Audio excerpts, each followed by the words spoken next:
हुमा साहबा। अस्सलाम वालेकुम। पहले तो बात ये कि आइन है क्या, मेरा ख्याल में एक ऐसी मुक़द्दस किताब जिसको जुज़दान में लपेट के हमने कलाम पाक की तरह ऊपर रख दिया और अक्सर अपने मफादात के लिए हम उसमें तरामीम करके उसकी हमने धज्जियाँ बिखेर दी हैं।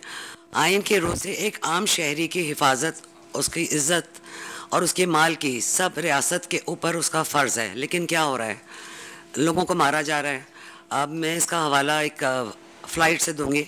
16 साल पहले एयर ब्लू का हादसा हुआ जिसका आज तक कुछ नहीं पता चला। उसके बाद जुनैद जमशेद का जहाज़ गया, फिर मुल्तान में हुआ और उसके बाद ठीक आज से 3 साल पहले PK 8303 लाहौर से फ़्लाइट आ रही थी, रमज़ान का जुमातुल विदा का था और 97 पैसेंजर्स, क्योंकि कोविड था तो 707 था तो पूरे 250 पैसेंजर्स नहीं थे। वो फ़्लाइट चली गई, उसमें प्यारे चले गए हमारे और हम कुछ भी नहीं कर सके, ना हमें मिला। और मैंने मुकदमे किए, उसके लिए मैं खैरी साहब के पास गई, सईद अशद के पास भी गई और उनके एक ही जवाबात थे। आपको पता है दोनों बहुत सीनियर नाम है, क्योंकि मेरी बारी ही नहीं आती थी। मेरा 40 नंबर होता था, चाहे सेशन कोर्ट होता था या हाई कोर्ट, और मैं बैठ के सुबह से थक के वापस आ जाती थी। जजेस से मैंने कहा सर मेरी बारी ही नहीं आती, लेकिन जानबूझ के मेरा 40 नंबर होता था।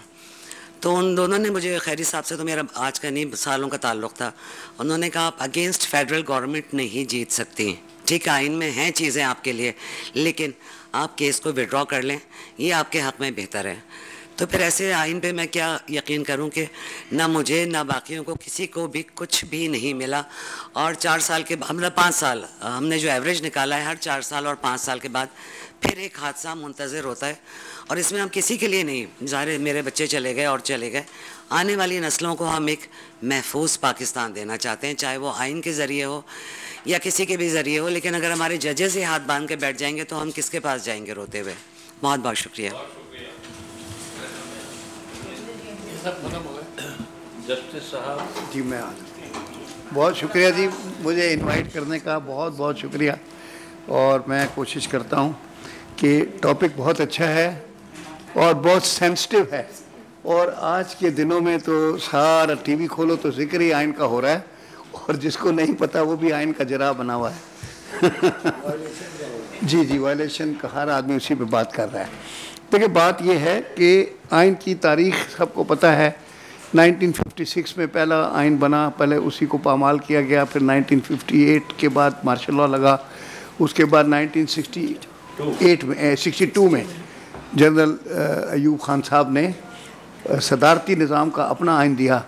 और फिर वो आइन वही था जिसको हबीब जालब ने कहा, इस दस्तूर को मैं नहीं मानता, सुबह बेनूर को मैं नहीं मानता।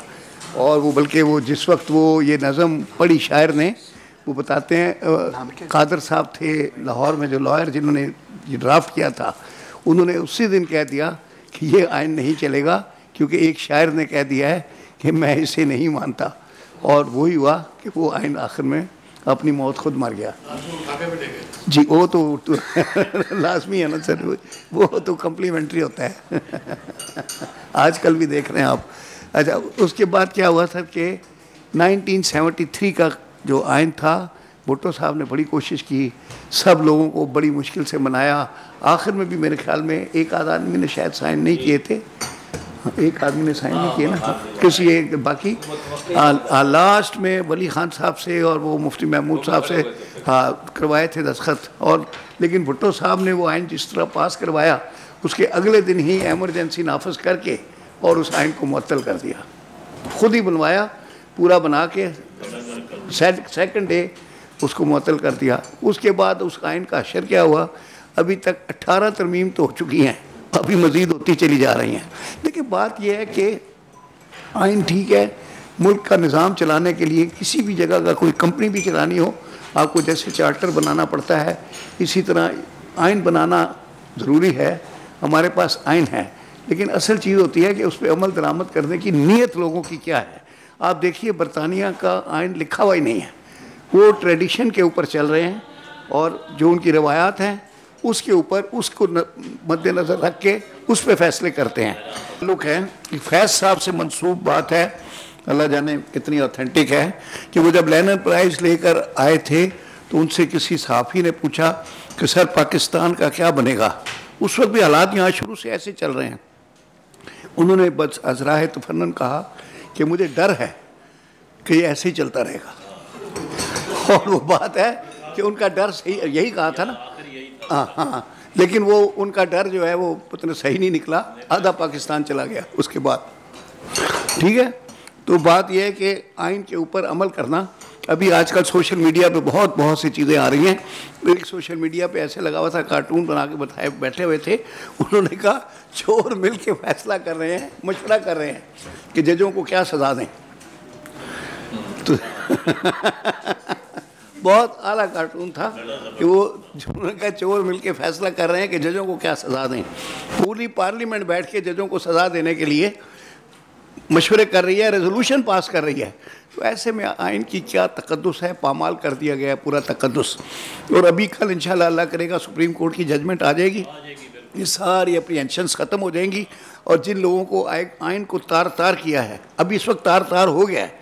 एक सुप्रीम कोर्ट के जज ने, बेंच ने ऑर्डर कर दिया, उन्होंने कहा 90 डेज कानून के अंदर लिखा हुआ है, केयर टेकर गवर्नमेंट आकर बैठी भी है, वो इलेक्शन ही नहीं कराना चाहते। समझे ना सर? तो अब हर मुल्क में आइन के अंदर लिखा होता है इलेक्शन जमहूरियत में बेसिक चीज़ है। आप कहीं भी चले जाएं, कंपनी भी चलाते हैं तो बोर्ड ऑफ डायरेक्टर्स में आपको इलेक्ट करने पड़ते हैं लोग। ये नहीं होता कि एक जो मैनेजिंग डायरेक्टर है सारी उम्र वही बैठा रहे, जो पीरियडिकली आपको सिक्योरिटी एंड एक्सचेंज कमीशन के तहत आपको इलेक्शन करा के फिर उनको रिपोर्ट भी करनी होती है, उसकी इतला भी देनी होती है। यहाँ केयर टेकर को बिठाया, वो इंडेफिनिट बैठना चाहते हैं, वो कहते हैं कि नहीं, हमें आप इलेक्शन कराना ही नहीं है। बल्कि वो किसी ने बड़ा बरतर तस्वीर लगाई हुई थी कि मियाँ मोहम्मद नवाज शरीफ साहब वहाँ उम्रे के बाद दुआ मांग रहे हैं, तो नीचे रखा हुआ था कि या अल्लाह मुझे इलेक्शन से बचा। ये दुआ हो रही है। और बेहतरीन वो किसी ने बताया, वो जो बेहतरीन जोक जो चला वो ये था कि उस बंदे ने कहा कि एक बच्चा था, आप सब ने पढ़ा होगा वो जोक, उस पर सोशल मीडिया पे भी बहुत आता है, कि उसको बचपन से एक साइकिल पसंद थी। उसका बाप जो था वो बड़ा रिलीजियस कैथोलिक था, वो कहता है चर्च जाओ और गॉड से दुआ करो और बस मैं तुम्हें साइकिल ले दूंगा। वो बच्चा कहता है मैं दुआ करता करता जो है बड़ा हो गया और अल्लाह ने वो मेरी दुआ नहीं सुनी और मुझे साइकिल नहीं मिली। एक दिन मुझे साइकिल पसंद थी, मैं जाके चोरी करके ले आया। कहता है मैं सारी रात सो नहीं सका, मेरा ज़मीन मुझे मलामत कर रहा था और मैं खुदा से बड़ी माफ़िया मांगता रहा, सारी रात रोता भी रहा, माफ़िया मांगता रहा। कभी कहता था जाके साइकिल बाहर रख के आ जाऊँ, कभी दे के आ जाऊँ। कहता है उसके बाद फिर मुझे नींद आ गई, मैं सो गया। अगले दिन फिर कुछ मेरी हालत बेहतर थी, मैंने फिर और माफ़िया शाफिया मांगी। उसके बाद उसने कहा मैं नॉर्मल हो गया। उसने कहा मेरा बाप जो है ना बहुत रिलीजियस आदमी था, वो रिलीजन को तो जानता था लेकिन रिलीजन का स्पिरिट नहीं समझता था। उसने कहा स्पिरिट ये है पहले चोरी कर लो बाद में माफ़ी मांग लो।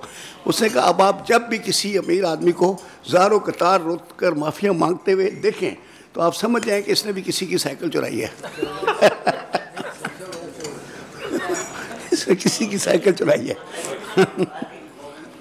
जी माशाल्लाह, यही किया था बिल्कुल। अच्छा अब आप देखिए हम आइन का कितना तकद्दुस रख रहे हैं। हमारी जो कुरानी किताब हमारी है, कुरान करीम अल्लाह ताला की किताब है, हमने कितना उस पर अमल किया है।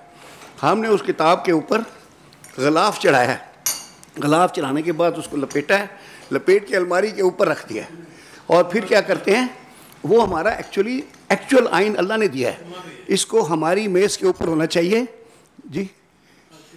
हाँ, और चूम के उसको ऊपर रख दिया और उसको उतारा और बोला वज़ू के बगैर इसको उतारना नहीं, पहले वज़ू करो फिर उठाओ। हालांकि ये हमारा आइन है, इसकी किताब हर वक्त हमारी मेज़ पे होनी चाहिए। जब कोई मसला हो इसको खोलें, पढ़ें, उसके मुताबिक अमल दरामद करें। मौलवी ने कहा इसको हाथ नहीं लगाना बस। अच्छा उसके बाद ये जो किताब कुरान शरीफ रखी गई है वो सिर्फ इस काम हो रही है कि उसके नीचे से दुल्हन को गुजारते हैं, सीने से लगाते हैं, चूमते और अदालत में झूठी कसम खाते हैं। हमारे यहाँ वहाँ बाइबल पे कराते हैं, हमारे यहाँ सिर्फ गवाही कुरान पे हाथ नहीं रखवाते। हाँ कुरान पे जो है स्पेशल ओथ है, वो स्पेशल ओथ एक्ट है। अगर आप किसी को ऑफ़र करें कि भाई अगर तुम कुरान पे हाथ रख कर कहो तो आई विल विड्रॉ। तो फिर वो एक एप्लीकेशन देनी पड़ती है, वो स्पेशल ओथ जज मंजूर करता है। फिर अगर सामने वाला कसम उठा लेता है, हमारे मुल्क तो चलती नहीं, यहाँ तो हर आदमी कुरान उठाने के लिए तैयार है। हाँ, तो अगर वो उसमें उस लॉ ये है कि अगर आपने किसी को स्पेशल ओथ की ऑफ़र दी है और उसने वो स्पेशल ओथ ले ली, then you surrender and you withdraw, उसको एज इट इज़ हर चीज़ मिल जाएगी। ठीक है, तो यहाँ तो वो भी प्रैक्टिसेबल नहीं, हर आदमी कुरान उठाने के चला जाए। वो एक स्मॉल कॉसेस कोर्ट के जज थे, खुद भी उनकी इतनी बड़ी दाढ़ी थी।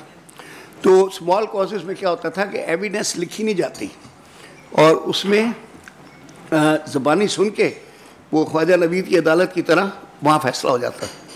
अच्छा, अब क्या हुआ कि सेशन जज भी थे, उनकी सीनियर मोस्ट सेशन जज को बनाते थे स्मॉल कॉसेस कोर्ट का जज, और उस ज़माने में 5,000 रुपये तक के मुकदमात वहाँ चलते थे। तो जुम्मे का दिन था और दोनों लिटिगेंट, इतनी इतनी बड़ी बारिश दाढ़ियाँ थी, तो जज साहब की भी उतनी बड़ी दाढ़ी थी। उन्होंने कहा जी आप दोनों माशाल्लाह नेक लोग हैं, तो स्पेशल ओथ के ऊपर फैसला कर देते हैं। तो दोनों ने कहा कि लाइए किधर है। तो जज साहब परेशान हो गए, उन्होंने कहा भाई आप केस चलाएं। दोनों उठाने के लिए तैयार हो गए। देखने आया दोनों में से एक झूठा था, लेकिन वो दोनों बुजुर्ग थे, उन्होंने कहा लाएं मुझे दें। तो हम टॉपिक से मैं हट गया, सॉरी। तो एक्चुअल चीज़ है आइन का एहतराम। आइन का एहतराम तो बिल्कुल सवाल ही पैदा नहीं होता। हमारे मुल्क में हुआ, जो आया हुक्मरान आया, फौजी हुक्मरान आया, उसने आइन को रोन डाला, अपनी मर्ज़ी से उसको पामाल किया, इस्तेमाल किया, बाद में चला गया। पहली दफ़ा का आइन को तोड़ने का जनरल मुशर्रफ साहब के ऊपर वो आइन का आर्टिकल 6 का केस चला। वो भी मेला फाइट था, केस भी गलत था और उसमें सज़ा भी गलत हुई, और बहरहाल अल्लाह ने किया कि बाद में वो सुरखरू हो गए। जी, वो करनी थी, वो गलत हुई थी। अच्छा, तो आइन बार बार यहाँ पामाल होता रहा है। इसमें 58(2)(b) की एक शिक होती थी जो फारूक लगारी ने आखिरी दफ़ा यूज़ की थी, जिसको वो कहता था 58(2)(b) क्या कहता था, ख़त्म हो गया। हाँ, वो ख़त्म हो गई उसके बाद। अच्छा, 18वीं तरमीम का जिक्र भाई ने किया। 18वीं तरमीम में भी क्या हुआ है कि वो बहुत उसका सब चैम्पियन बनते हैं कि हमने 18वीं तरमीम कर दी। असल में 18वीं तरमीम में मरकज़ को कमज़ोर करने की साजिश की गई है, और वो साजिश इसीलिए की गई है मेला फाइडली कि सारे इख्तियारात और फंड्स सारे सूबों को दे दिए जाएं और सारी करप्शन वहाँ हो। अब फेडरल गवर्नमेंट जो है, सर रहे हैं फेडरल मिनिस्टर, तो वो बेचारों के पास 1 रुपया नहीं होता। जैसे एलोकेशन है ना, 1 अरब रुपए की आई एलोकेशन, आपने कहा जी 80 करोड़ रुपया कच्ची आबादी को दे दो, 90 करोड़ वाटर प्लांट को दे दो, इतनी ये दे दो। वो बेचारे सिर्फ साइन करते हैं और सारे के सारे पैसे सूबे में आ जाते हैं। सूबे, सर आप तो खुद सेनेटर हैं। हाँ, इधर आप तो बिल्कुल सही फरमाया। ये 18 अमेंडमेंट जो हुआ वो हुआ था 3 महीने में। मैं आप खुद थे वहाँ, मौजूद थे। हाँ, बैठा हुआ था, अपने कुर्सी पे बैठा हुआ देख रहा था। 28 आदमियों की कमेटी बनी थी जी, तमाम सेनेटर्स में थे। और 28 में से 29 ऐसे थे कि जो अपना घर का खर्चा भी नहीं चला सकते, और उन्होंने अमेंडमेंट बनाया और 1 घंटे के अंदर हमने पास कर दिया। देखे ना, उल्टा कर दिया फेडरेशन को। तो अब फेडरेशन को नीचे कर दिया, अब सूबा ऊपर कर दिया। फेडरेशन ख़त्म करने के बाद सूबे को ख़त्म किया, और किसी सूबे में हेल्थ एजुकेशन और इसके ऊपर कोई इंफ्रास्ट्रक्चर था ही नहीं। उनको तो आपने कानून बना दिया और आवाम को छोड़ दिया। और वो सारे पैसे जो थे वो आपने सही फरमाया, आप खुद उसका पार्ट थे, तो वो मिनटों में वो पास हो गया और वो मेला फाइट नहीं हुआ। वो करा के वो फिर अपने निजी महफिलों में बड़ा उसका क्रेडिट लेते हैं कि देखो मैंने क्या किया, मैंने ख़त्म कर दिया और ये मैंने ले लिया, ये मैंने अपने कानों से सुना है। वो कहते हैं कि आपने देखा ही नहीं मेरा कितना एहसान है आप लोगों को कि मैंने सारा फेडरल को ख़त्म कर दिया, सूबों को दे दिया। सीक्रेट बजट भी तो होता है लोग जी, इंटरम वो तो बाद में सप्लीमेंट्री जो आता है वो तो उसका तो तरीका ही नहीं है। तो आइन का ये हुआ कि एहतराम तो करना कुजा बात है, हमने उसको तार तार करके रख दिया है। और अभी जो चल रहा है उसे मैं यही कहूँगा, आइन के उसमें वो जो ट्रक के पीछे शेर लिखा होता है, ना इंजन की खूबी ना कमाल ड्राइवर। मुख्तार भट्ट साहब, अभी जो हमारा सिस्टम है आइन का, ना इंजन की खूबी ना कमाल ड्राइवर, खुदा के सहारे चली जा रही है। हम बगैर आइन के चल रहे हैं। जनरल साहब आपसे गुजारिश है 2-3 शेर जरा माहौल कुछ और हो जाए, मैं बता देती हूँ। एक और सुना दो, मैं कंप्लीट कर लेता हूँ। वो पितरस बुखारी से एक सियासतदान ने पूछा, सर भी बैठे हैं, उसने कहा कि सर मैं अपनी कब्र के कत्ते पे क्या लिखवाऊँ? उन्होंने कहा इस पे लिख दो यहाँ पेशाब करना मना है। पेशाब करना मना है। तो सही मुकम्मल हो गया सर? जी हो गया सर, थैंक यू।